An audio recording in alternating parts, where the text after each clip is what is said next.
आपको बता दें कि आज दिल्ली में रेड अलर्ट जारी है। आज भी बारिश होने की पूरे आसार हैं और अगर बारिश होगी तो आपने देखा है कि कल क्या हालात हुए थे। कल चारों तरफ दिल्ली में जाम लगा हुआ था, लंबा ट्रैफिक जाम, वाटर लॉगिंग। कई जगहों से तस्वीरें सामने आई जो आप इस वक्त स्क्रीन पर देख भी रहे होंगे, क्योंकि मैं इस वक्त ग्राउंड जीरो पर मौजूद हूँ, ITO के पास। यहाँ पर भी देखिए पानी यहाँ तक है। ये जो रास्ता है इस तरफ नोएडा गाजियाबाद की तरफ, तो आपको एक तरफ पूरे ये वाटर लॉगिंग और आज तक फिर से यहाँ पर बारिश होगी। और अगर सोचिए कि अगर लगातार 6 से 8 घंटे बारिश होगी तो फिर दिल्ली का क्या हाल होगा। और आपको यह भी बता दें कि IAS कोचिंग के संस्थान के बेसमेंट में 3 छात्रों की मौत हुई। मामला सिर्फ इतने तक नहीं है, कल गाजीपुर में घोड़ा कॉलोनी में एक महिला और उसके बच्चे की मौत हो गई, क्योंकि पानी भरा हुआ था, नाला खुला था, नजर नहीं आया, दोनों वहां पर गिर गए और उसके बाद उनकी मिली है।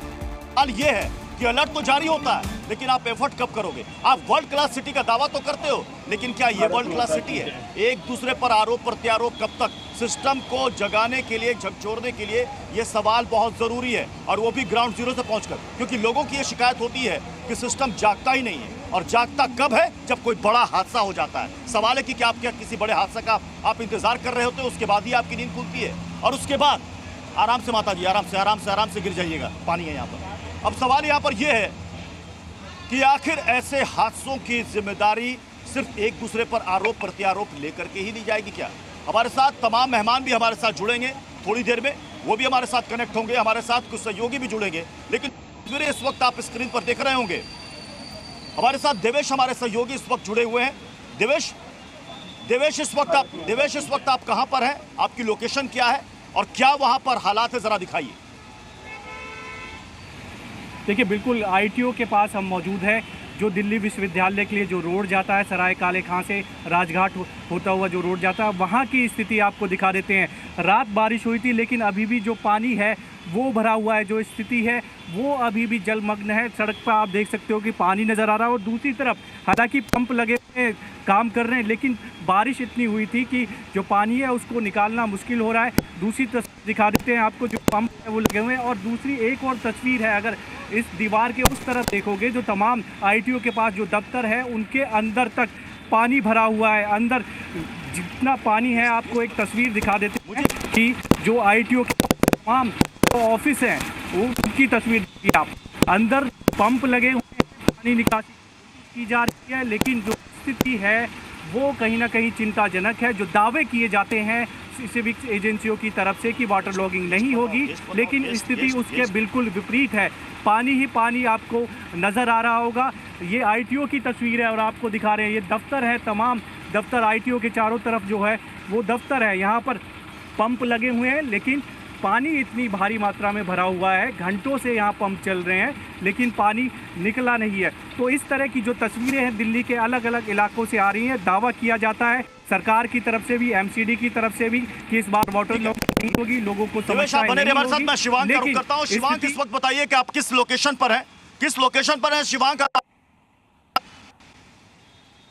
जी बिल्कुल, देखिए इस वक्त हम लोग ITO से यहाँ से राजघाट जाने की सड़क पर है, महात्मा गांधी मार्ग है, और प्रत्युष तस्वीरें आप देखिए कि किस तरह से पूरी सड़क जलमग्न है। जो गाड़ियाँ हैं, गाड़ियाँ भी पानी में, वाटर लॉगिंग में डूबती हुई जा रही हैं, किनारे किनारे से जा रही हैं, क्योंकि बीचों बीच में तकरीबन यहाँ पर 4 से 5 फुट तक का पानी आगे की तरफ भरा हुआ है। जिस जगह पर इस वक्त हम मौजूद है, यहाँ पर 2 से 3 फीट का लगातार वाटर लॉगिंग है, और कल रात से ही लगातार यहाँ पर पानी भरा हुआ। सुबह से हम लोग देख रहे हैं कि यहाँ पर ना ही अभी तक कोई भी सरकारी एजेंसी आई है, और ना ही अभी तक MCD या फिर NDMC ने यहाँ पर अपना सक्शन पंप लगाया।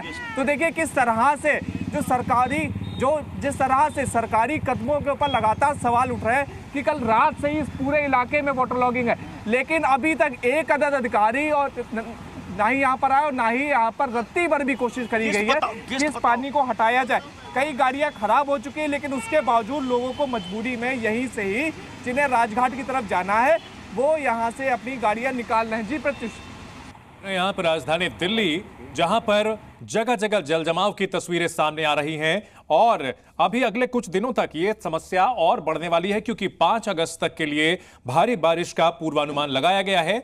और राजधानी दिल्ली के अलग अलग जगह पर डूबने की तस्वीरें सामने आती रहती हैं। और दिलचस्प बात यह है कि यहां जिन लोगों पर जिम्मेदारी है वो सिर्फ टोपी ट्रांसफर यानी एक दूसरे के ऊपर ठीकरा फोड़ने के अलावा शायद कुछ कर नहीं रहे हैं, या अगर कर रहे हैं तो वो जमीन पर दिख नहीं रहा है। तस्वीरें ये ऐसी हैं मुख्य इलाकों की जिसे देख करके ये भ्रम होता है कि ये सड़क है या कोई नदी है। ये फिरोज शाह कोटला का इलाका है और यहां पर आप जहां तक नजर जाएगी आपको पानी भरा हुआ देखेंगे ये, और इन सब पानी के बीच में बस चलती हुई दिख रही है। और हमारे साथ कई खास मेहमान जुड़ चुके हैं, अलग अलग पार्टियों के प्रतिनिधि हैं। हमारे साथ शाजिया इल्मी हैं, बीजेपी की प्रवक्ता हैं, घरेंद्र भारद्वाज जी हैं जो कि आम आदमी पार्टी के प्रवक्ता हैं। वहीं हमारे साथ ईशान त्यागी साहब हैं जो कि कांग्रेस से जुड़े हुए हैं, और कपिल श्रीवास्तव जी हैं जो कि समाजवादी पार्टी के प्रवक्ता हैं। सबसे पहले घरेंद्र जी, अभी कुछ दिनों पहले हम लोग जब जुड़े थे तो आपने बताया था कि दिल्ली में किस कदर सारे कदम उठाए गए हैं और कोई समस्या आनी नहीं चाहिए, लेकिन सर हाल तो वैसे के वैसे ही हैं। देखिए चंदन जी, दिल्ली में नहीं, अगर आप देखेंगे पूरे उत्तर भारत में जिस तरीके से वर्षा का प्रकोप चल रहा है, ना सिर्फ दिल्ली में, आप देखिए गुड़गांव का भी यही हाल, आप देखेंगे फरीदाबाद का भी यही हाल है, आप देखेंगे नोएडा का भी यही हाल, आप देखेंगे पूरा एनसीआर जो है इस समस्या से पीड़ित है। अभी उत्तराखंड में जिस तरीके से कल फिर एक त्रासदी हुई है, कल उत्तराखंड में जिस तरीके से बादल फटे, निश्चित तौर पर जब इस तरीके का अगर क्लाइमेट रहेगा तो वो सब जगह असर आता है। रही दिल्ली की बात, दिल्ली में जो आपने कहा, निश्चित तौर पर दिल्ली की जो कंडीशन हम देख रहे हैं, कहीं ना कहीं मुझे लगता है कि ये जो सिविक बॉडीज दिल्ली में मल्टीपल सिविक बॉडीज हैं, कहीं ना कहीं आप मास्टर प्लान में उन सब चीजों को भी देखने की जरूरत है कि जब शहर एक है तो मल्टीपल सिविक बॉडीज से काम नहीं चलेगा। दिल्ली के गणेश जी ये नया है सर, ये जो दलील है ना सर, ये बिल्कुल नई आई है।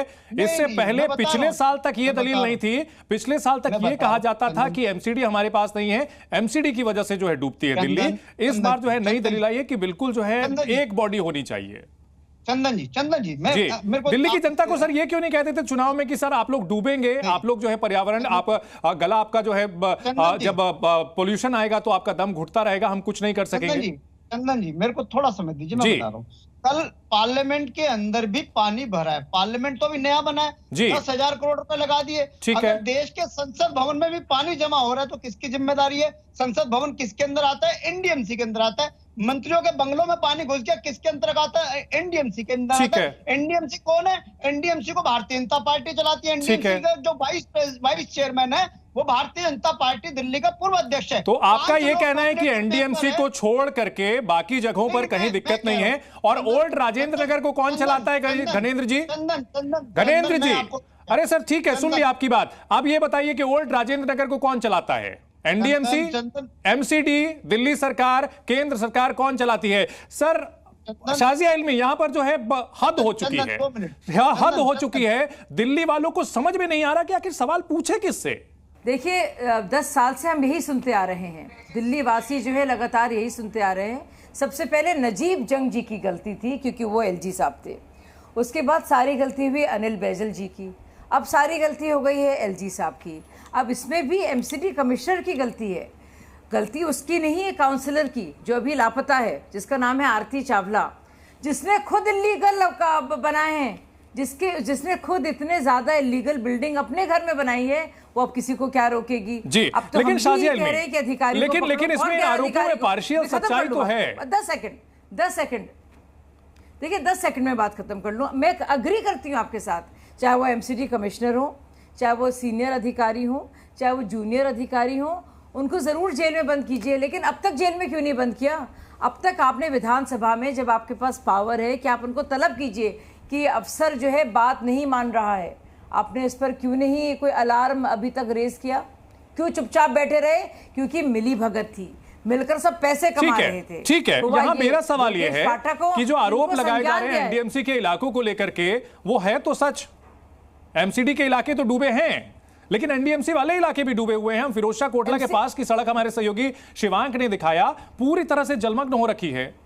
सवाल यह है कि बैठ करके एक बार बात क्यों नहीं कर लेते? 10 साल में एक मौका तो कोई आया होता कि आप लोग साथ में बैठ करके बात करते। देखिए दिल्ली वालों की सोचते, न सिर्फ अपनी राजनीति की। देखिए जितनी भी, सुनिए बिल्कुल सारी जो ड्रेनेज है, सीवरेज है, वो कनेक्टेड है, और ये काम है एनडीएमसी का भी उतना ही काम है अपने इलाके में। और इस संसद की बात कर रहे हैं, कुछ पानी गिर रहा है एक जगह पर, और उसमें उसको पोछा जा रहा है। यहाँ पे डूबा नहीं है ठीक है संसद, जैसे कि आप कह रहे हैं, और खुदा ना खास्ता ऐसा हो। मतलब लगातार जिस तरह से जनरलाइज किया जा रहा है, अपनी जिम्मेदारी से भागा जा रहा है, चाहे जल संकट हो, चाहे वायु प्रदूषण हो, ठीक है, चलिए इस बहस में हम ईशान त्यागी को मिलाना चाहते हैं। ईशान त्यागी जी, ये लोग किसी और की गलती है। हम आएंगे आपके पास। ईशान त्यागी, हमारे पास और भी जो है लोग जुड़ रहे हैं, सबके साथ हम इसमें राय लेंगे। ईशान त्यागी, सवाल ये है, हमारे सहयोगी प्रत्युष भी हमारे साथ जुड़ चुके हैं। प्रत्युष, आप घुटनों तक पानी में डूबे हुए हैं और हमारे साथ अभी आम आदमी पार्टी और बीजेपी के जो प्रवक्ता हैं उन सब का अभी भी वही दावा है जो कल तक था। कुछ नई दलीलें आ गई हैं। प्रत्युष, सुन पा रहे हैं आप हमें? ठीक है, प्रत्युष से हम दोबारा संपर्क करेंगे। प्रत्युष, टू द पॉइंट, आज जो है वो जा करके दिल्ली की सड़कों से कर रहे हैं, घुटनों तक पानी में डूब करके कर रहे हैं। हम उनसे जुड़ेंगे। ईशान जी, क्या कहती है कांग्रेस, कौन जिम्मेदार है? चंदन जी, हमने तो 2013-14 में जब सरकार हमारी गिरी थी तो हमने दिल्ली के लोगों को एक लहलहाती हुई और खुशहाल दिल्ली दी थी।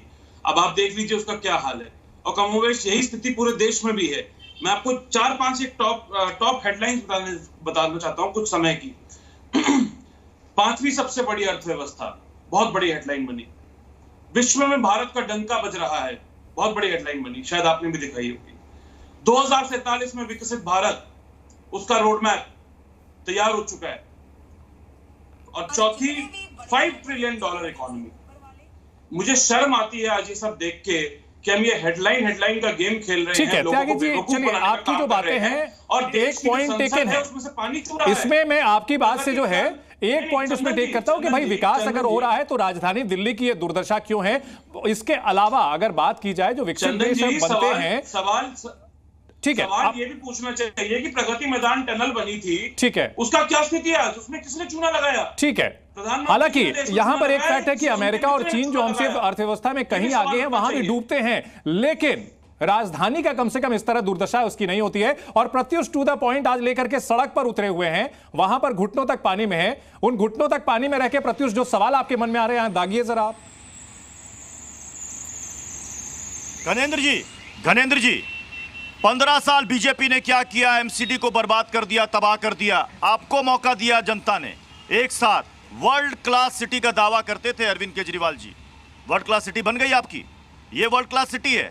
लोग अब पता है भगवान से क्या प्रार्थना करते हैं कि दिल्ली में 4 से 5 घंटे से अधिक पानी मत बरसाना, वरना पूरी दिल्ली डूब जाएगी। ये वर्ल्ड क्लास सिटी है आपकी।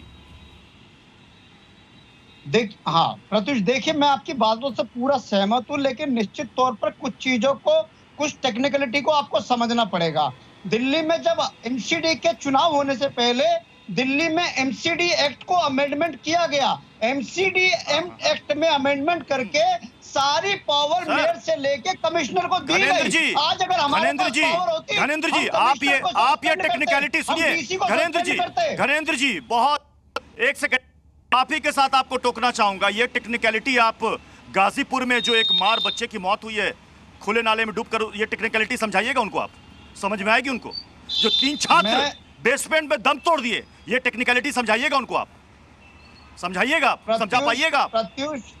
प्रत्युष, मैं बहुत विनम्रता के साथ कह रहा हूं कि जिन लोगों के भी जान माल की हानि हुई है, जिनका नुकसान हुआ, उन परिवारों के साथ हम खड़े हैं। लेकिन कुछ चीजें आपको हमें समझनी पड़ेगी कि दिल्ली के अंदर जो प्रशासनिक व्यवस्था है वो कौन चला रहा है। दिल्ली के अंदर एमसीडी हो, दिल्ली सरकार हो, सारी प्रशासनिक व्यवस्था। सर आप कब तक ये कहते रहेंगे कि आपके हाथ पैर बांध दिए गए? नहीं, आप कब तक कहेंगे कि आपके हाथ पैर बांध दिए गए, आपको काम करने नहीं दिया जाता? जनता ने क्या सोचकर भेजा? अरे प्रत्युष, मैं वही तो कह रहा हूँ, जनता ने अरविंद केजरीवाल की सरकार चुनी थी, किसी एलजी विनय सक्सेना को थोड़ी चुना था शासन के लिए। जनता ने हमें वोट दिया था, सरकार हम चलाएंगे। कौन होता है एलजी विनय सक्सेना? कौन होता है चीफ सेक्रेटरी नरेश कुमार? कौन होता है होम सेक्रेटरी अश्विनी कुमार? अरे सरकार हमारी है, सरकार हम चलाएंगे। जो लोकतंत्र ने हमें ताकत दी थी, सुप्रीम कोर्ट की कॉन्स्टिट्यूशनल बेंच ने कहा कि अरविंद केजरीवाल की सरकार के पास सारी शक्तियां होनी चाहिए।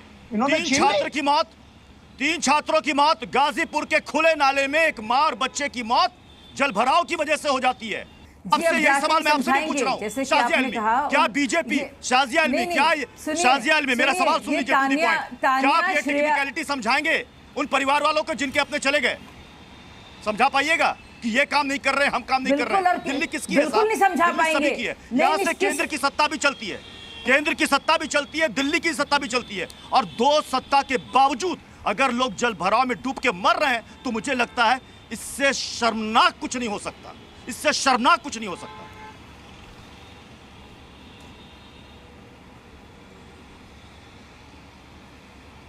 साजिया जी।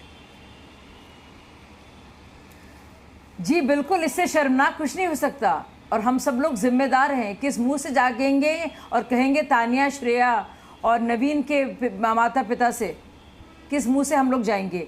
ये बताएंगे कि ये एलजी साहब के अधीन है। 10 साल से हम लोग यही सुन रहे हैं, क्या किसके अधीन है?